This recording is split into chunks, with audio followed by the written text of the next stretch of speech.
Welcome, Chris. Welcome.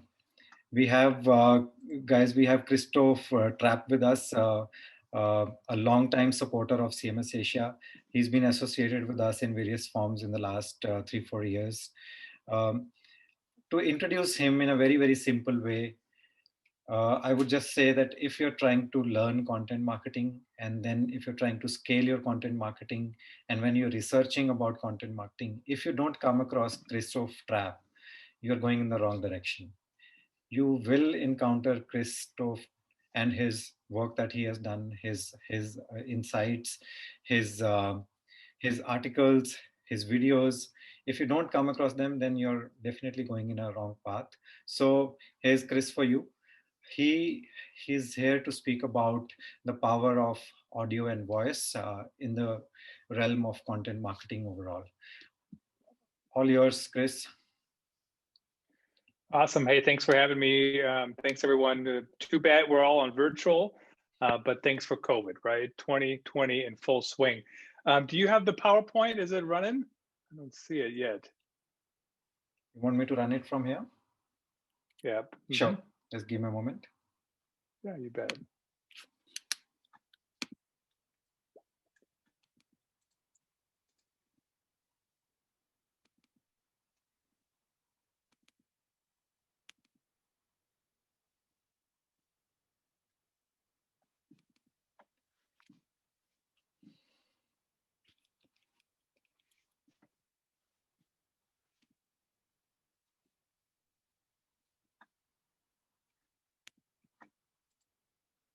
While we're waiting for the PowerPoint, I can do the first slide here.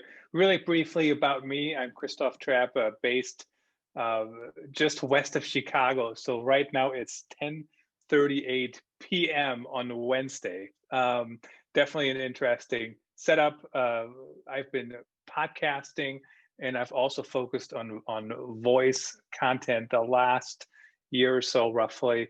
Spoke at Content Marketing World about a similar topic on voice search. You can go ahead to the next one, RP, if you could.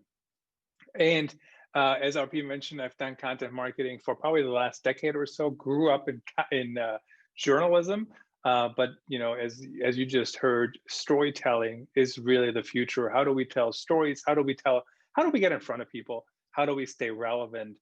So you can't just throw stuff at people, but two ways to do that really is to focus on voice. So we don't want to say, hey, insert voice assistant's name, do whatever for me. But those things are really taken off. Voice search and audio content as well. Go ahead, please. The three types that we want to talk about is, first of all, is voice content, search, and devices. So this is, you ask your device to do something, whether it's texting your daughter or adding something to a list or something like that. But this is becoming more and more common. And if you say, hey, I don't even have a voice device today, I don't either. I use my phone, quite frankly. I have Alexa on my phone. You can't, it's kind of showing up squiggly here, but I have it on my phone. Alexa, there's an app. I got Siri on my iPhone. And you want to show up for that, for those devices as we're moving forward. Then we have voice content. So what the difference is here is now we're talking about podcasting, we're talking about audio content. We'll get to that in a little bit more, which is live streams, podcasting, those kind of things. And podcasting is interesting because it's taken off again. It's very interesting, took off maybe 10 years ago, and currently more and more companies are starting podcasts, and even in B2B. And there is, you guys were absolutely correct when we talked about it's all human to human. The biggest difference, I think, between B2B and B2C really is B2C customers, they buy stuff. It's just, I'm sitting on my couch, I need new shoes, I buy them, right? B2B, you got to convince a number of people. Like very few B2B companies, they buy things just on a whim, which is what B2C customers do. But podcasting can really help you get in front of them as well, just like for B2C customers. So at the end of the day, you're reaching human to human. And audio content can help you show your authenticity. Or P and I, we've done a couple of live streams, we've done a couple of podcasts for CMS Asia, also from our own podcast, the Business Storytelling Podcast. And at the end of the day, you can tell whether the people are authentic, whether they know what they're talking about, whether you like them or not. So it's just something to keep top of mind. It can help you tell your story differently. It can help you show your authenticity. Go ahead to the next slide, please. As it comes to voice search, there's really four different buckets to think about. One is the voice search bucket. And this is where you're searching on your phone, you're asking Siri for, who is the best content marketer? When can we travel again? What conferences are coming up in 2021? Anything you say to your phone. And there's many, many different facets when it comes to that, quite frankly.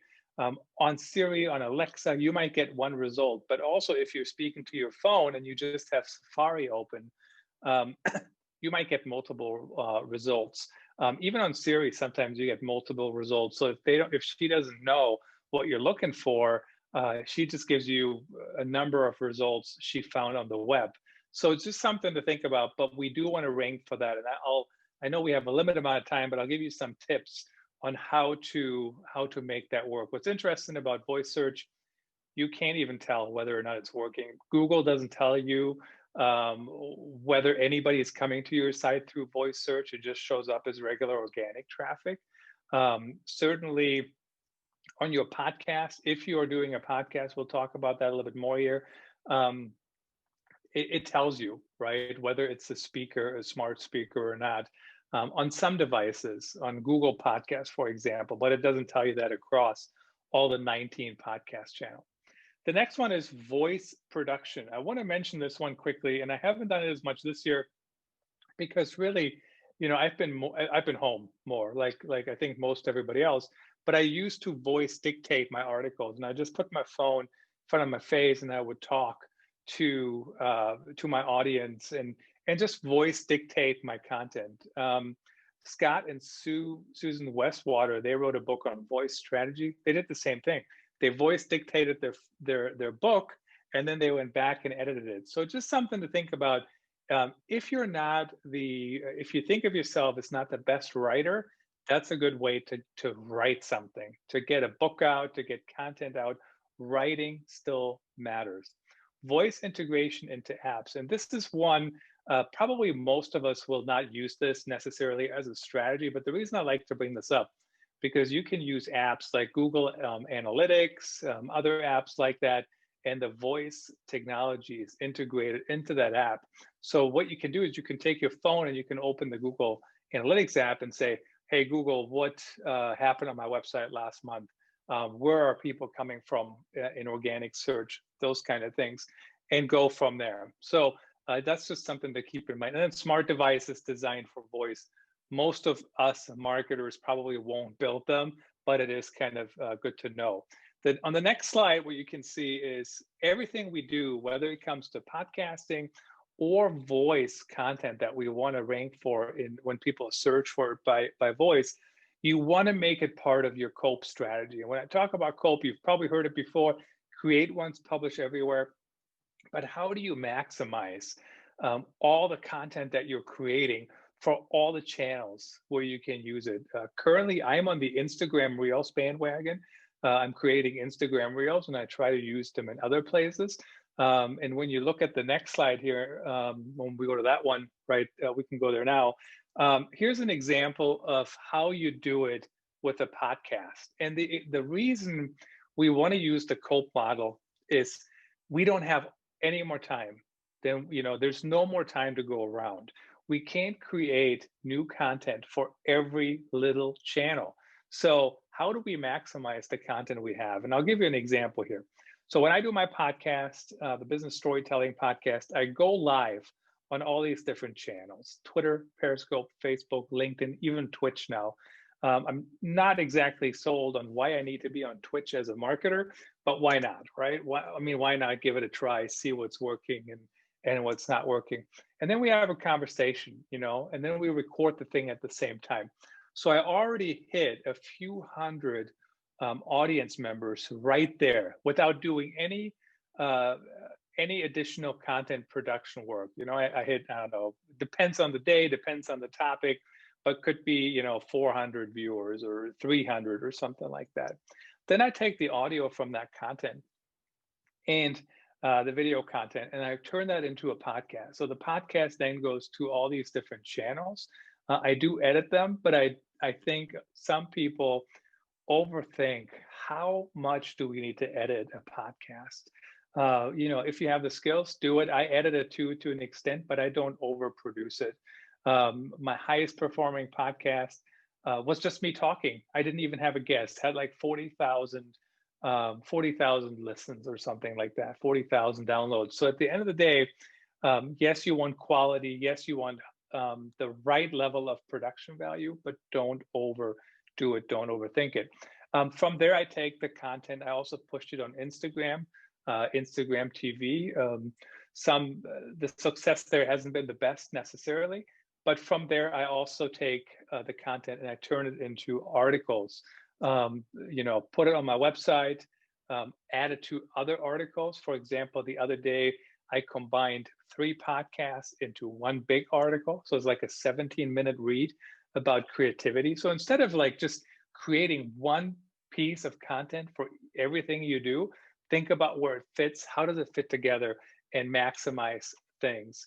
The next few slides, if you want to tab along or peep, the reason podcasting is important today, it's starting to show up in search.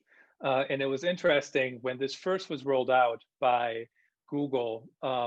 It was a marketing a clock podcast, and I really enjoy listening to them. But they were saying, well, few people listen to our podcast on Google Podcasts, and I agree with them. It's true. It's most of my listeners do not come through Google Podcasts because it is a newer platform. Most people use Apple, and Spotify, and some people listen on the web as well. But that's not the point. The point is that if you can't rank for a term with your written article, you might be able to rank with your podcast article. So not your podcast article, but your podcast episode. So if you go to the next slide there, it actually tells you in Google Podcast Manager how many people are searching and are finding your podcast. So just something to keep in mind. But I think it's a fantastic way to get in front of people. I think it's a fantastic way to have a chance to be found. And podcasts also tie into voice search. So for example, I can tell my phone, hey, please play the Christoph Trappe Business Storytelling podcast. It can, that's another way to stand out there. How to get started on the next slide here. Super easy, quite frankly. I mean, there is a lot of things you have to think about before you start. You got to make a plan. What are we going to talk about? Those kind of things. And I'll talk about that in a little bit more here. But just go to anchor.fm, sign up for an account. Switcherstudio.com is another one that I like to use for my recordings, especially the live video. But if you're just getting started, the first few times, anchor.fm distributes it to all the different channels. I'm sure there is other technology that you can use. There's some you have to, some of those providers you have to pay for. Anchor is free. Somebody called it the YouTube of podcasting. I don't know if that's good or bad, but certainly that's an easy way to get going. Make a plan on what you're going to talk about. What's your topic? What's your name? Brainstorm the name. It's very important to have a name that people can remember. Remember, I mentioned people might ask their phone to play your podcast, and if they can't find it, super, super hard to do.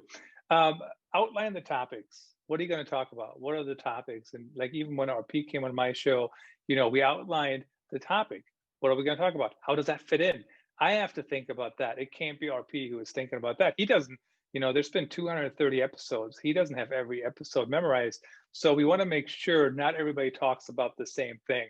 Every once in a while, I get somebody pitches me and says, I want to talk about storytelling. And I'm like, what about it? And they're like, the importance. I'm like, that's literally the only thing we ever talk about, right? You have to be more specific.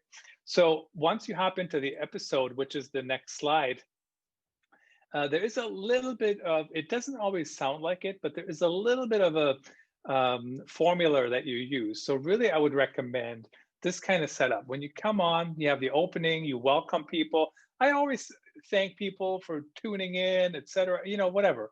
Like I'm having a conversation. Thanks for listening, guys. We're currently doing an episode a day.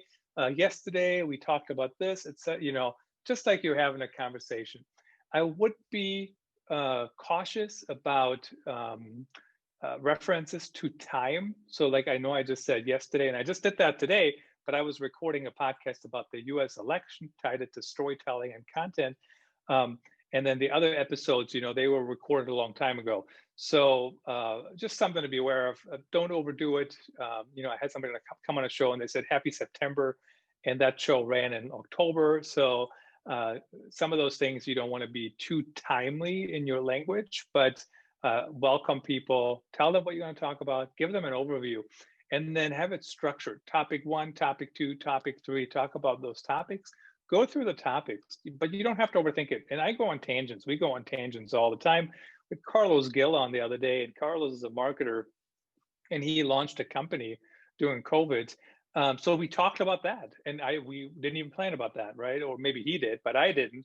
And so that became like a subtopic in one area. At the end, make sure you have a wrap. Make sure you summarize some of the things you've talked about, and give people options to contact you or whatever it might be. If you have a call to action, make sure it's also in the show notes. Make sure you got links in there, like you can see on my slide here, my Twitter handle, my blog. I hope you check it out. I hope you connect. If you have questions, we don't get to it, feel free to tweet at me. Feel free to send me a message, but always have that in there. On the next slide here, you can actually see just very quickly how the setup looks. This is how we record. This is how we live stream. And so we got our Twitter handles on there. And it took me a little bit to get used to how do you produce it and talk at the same time and do all these other things. And you got comments coming in. So there is quite a bit of complexity involved, but make it easy on yourself. Don't overdo it. I was switching back and forth like we're on TV. Why do I have to make it so complicated? Why do I have to set myself up to do that? So just make it easy. On the next slide, we're talking about how do we, when you write content. And the biggest thing when it comes to voice, when it comes to podcasting headlines, all those things, make sure it's conversationally. Don't be so over the top marketing, gobbledygooky, write in a way that people actually want to read it. Same with your headlines, right? What can pull people in? The other thing, and I'm still surprised how many people I see that forget about this, do your keyword research for podcasts as well as writing. What are people searching for? What are the terms we're trying to go for? Please, it will help you long term. It helps you be more strategic, helps you pick the right terms. And podcasts are now starting to become indexed, as you saw earlier. So even me talking on a podcast, I need to use the correct terminology because I might rank for it when people search for it. So if I use the wrong terminology, not good for me. Just something to keep in mind. But do that research. When I go on shows, a lot of time I say, here's the topic we're trying to go after, and we go from there. Go deep into a topic. There is ways to go deep into a topic. I mean, think about, we're just like 10, 15 minutes here, right? It's how long we're talking, maybe 20 minutes. And we're still getting a lot of stuff in here. So just because you have little time or whatever, like you can still go deep. Other best practices in SEO, certainly use them as well. I know it's a lot of stuff we breezed through here. If you have any questions, comments, judgments, happy to consider them. If you want to go to the next slide, RP, you can WhatsApp me if you like, reach out to email if you have any questions on here. But I think those areas, they're definitely coming up, along with virtual reality video. I think there might be a session on video later, but using new technology or emerging technology really can help you stand out. And I did a pitch the other day, and I was the only one that sent a video. Everybody else sent a proposal, and I said, I'm just sending a video to stand out. am I the only one? And they said, yeah, you were. So same with podcasting, same with ranking for all those different things. And, try to find a way to stand apart, which is really what marketers do. Thank you very much, Chris.